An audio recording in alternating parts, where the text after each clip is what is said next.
Welcome back. As we heard earlier, Taiwan Semiconductor has established itself as the global leader of the most advanced chips in the world. China is working to bridge that gap, but those efforts are being stymied, especially by the U.S. In part two of my conversation with Chris Miller, author of Chip War, I asked him about the impact that was having on China's relations with Taiwan. I think if you look at the Chinese relationship with Taiwan, you find that Chinese rhetoric has certainly escalated and Chinese military spending grows year after year. And Chinese military spending is laser focused on developing exactly the types of capabilities China would need to use to pressure Taiwan or to attack it in a war. I think also if you look at the Chinese relationship with the U.S., that's also been very clearly on a downward trend over the past several years. And even when political leaders from one or both countries want to stabilize it, they often struggle to do so because of the really powerful structural factors at play. And so it seems to me that these relationships are likely to get more complicated over the coming years. And it's worth remembering that just in the next year, in 2024, we're going to have an election both in Taiwan and in the United States. And I think both of these elections will involve China as part of the domestic political debate and make it even more complex to keep these international relationships stable. Chris, I'm curious. I mean, a lot of people who are watching this program are investors, often retail investors, some others who are trying to understand. Obviously, chips have become vitally important, and even during COVID, obviously, people really understood their importance much more than they ever did after. What do you think is maybe misunderstood by the mainstream media, by people about this industry, and what you think is critical to understand where it's going?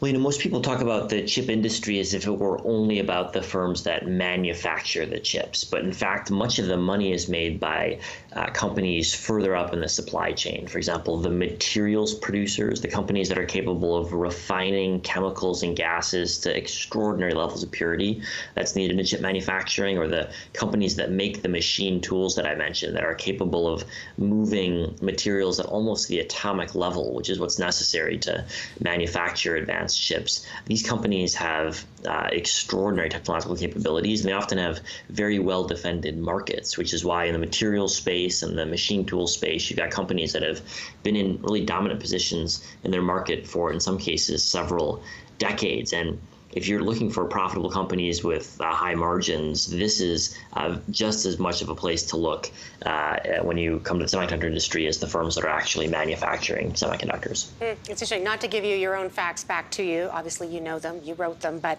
I was taking a look at the ultraviolet lithography machines. It said 457,329 component parts. Staggering.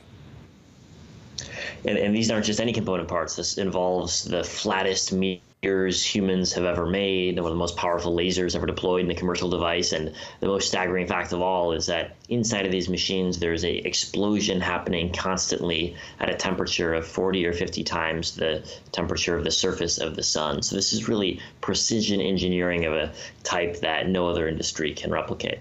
Would it be fair to say then that based on kind of what you've seen, that it will take other countries to decades to be able to build up the manufacturing side of things? Well, I think when you look at the chip industry today, it already is a collaboration between European firms in North America, Japan, Taiwan, and Korea, and that's not going to change.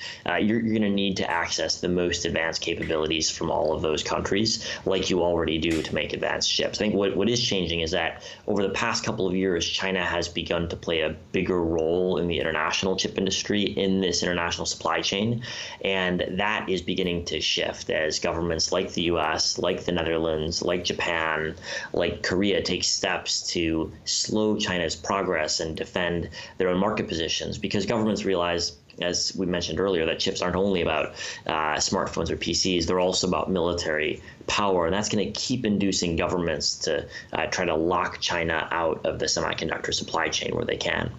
Fascinating. I was going to ask you, how does artificial intelligence play into all this? I mean, we all know that it's a consumer of, you need to have powerful computers, which rely on chips to power the artificial intelligence. Is there anything else you think about, how this is going to roll out? What impact does that have in the semi industry? Well, when most people think about AI, they think about the algorithms that are used to run AI systems, the data used to train AI. But what's really been driving new capabilities in AI is actually the processing power needed for training.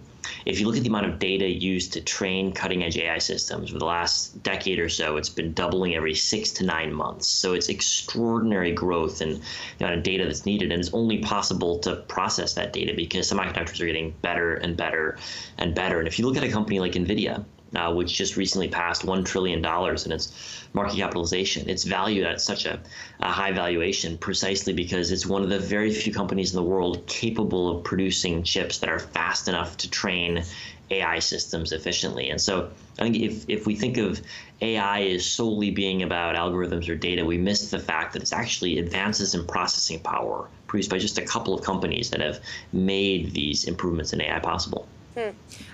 Chris, it was a real pleasure talking to you. Thanks so much for illustrating this, and thanks for writing a great book. Thank you for having me. That was Chris Miller, author of Chip War. Up next, how the hybrid work model and the availability of childcare could come to define Canada's workplace. That's according to a new report from TD Economics. That's coming up next.